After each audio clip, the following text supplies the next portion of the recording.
Hi everybody, Danny, the 3D Printing DM here. In today's episode, we are going to be going over this beautiful Abbot house, which is from the Infinite Dimensions Games Wightwood Abbey Kickstarter. I'm super excited to show this to you guys and go deep into it. Let's get to it.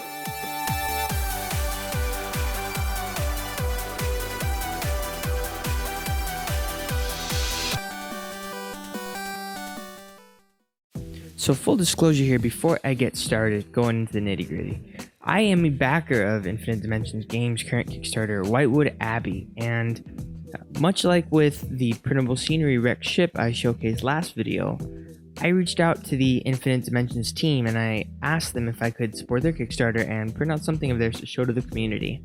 They sent me this Abbot house. A few things about this house. I printed it on my Creality CR-10 in PLA, 1.75 millimeters, 0.2 millimeters. Each floor took me about 12 to 14 hours to print. These are supportless prints, so once again, no supports were used on this, and they're making all of their models for their Kickstarter supportless from my understanding. It is a part of a bigger set, so this is of course going to be part of an abbey. The Wightwood Abbey, if you didn't catch that. I will be using it as a home in town or city in my D&D campaign though. You know, it's very big and very detailed, both on the inside and the outside. The details are always what set stellar models apart from the good models. There are lots of nooks and crannies to add to the small details, right? They add character and flavor. It's why I was excited to print this out. The details, little weathering and damage effects that can be embellished both in and out of the house and on the roof. There's a hidden door into the cellar, little fireplace with wood and stove. It's super cute. Lots of wall decorations, curtains, and my favorite part is the stones. There's so many different elevations. You know, things like these stones popping out make dry brushing really pretty easy to still get this really neat paint job and to get a tabletop ready. So I think even an amateur printer can still get this to look really good just because there's so much depth in this model. One thing to note, the roof can print supportless because the initial layer can be on the thinner side for a certain aesthetic. You might want to print it with a skirt. That will help prevent issues like adhesion issues like I had when I tried printing all of these together the first time. Lesson learned on my part, my bad. As you know, I like to be transparent, and this is a build, so I show the things that went wrong as well as the things that went really well. There's no complicated locking system.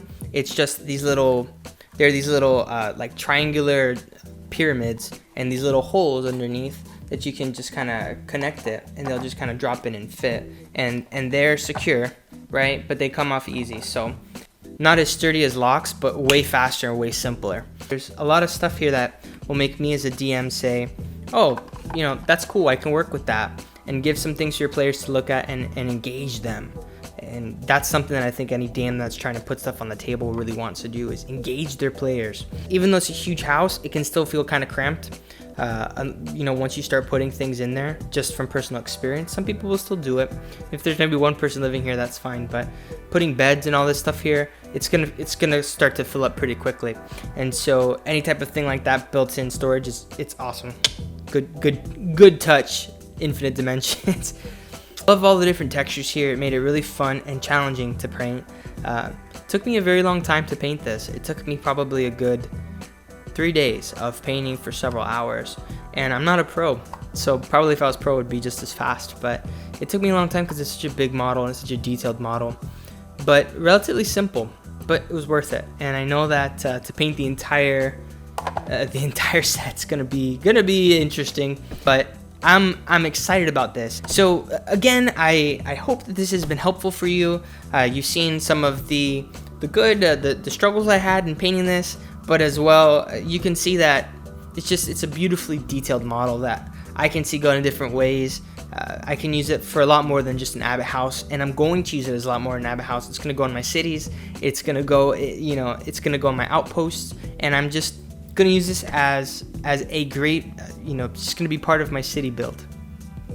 And that's it. That's the Abbot house. This is just one piece from their Kickstarter. They've got a lot of other stuff going. They're very good at giving updates. They're constantly checking in with the people who are backers, and on their Facebook page too.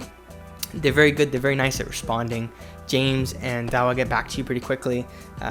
They've put out some free models on Thingiverse as well if you're interested in doing some test prints. But after printing this, I feel confident in their abilities moving forward, and I'm really looking forward to some of the things that they have in the future, as well as the rest of the models from the Kickstarter. Once they start finishing it up, I'm excited for what they have to bring. If this model piqued your interest, I have all the links down below for you to be able to know where to find this Kickstarter and where to find more information about Infinite Dimensions games. I hope that this video was helpful for you. If you did like this and you want to see more videos like this, please subscribe and hit that little bell. Thank you again, and happy printing.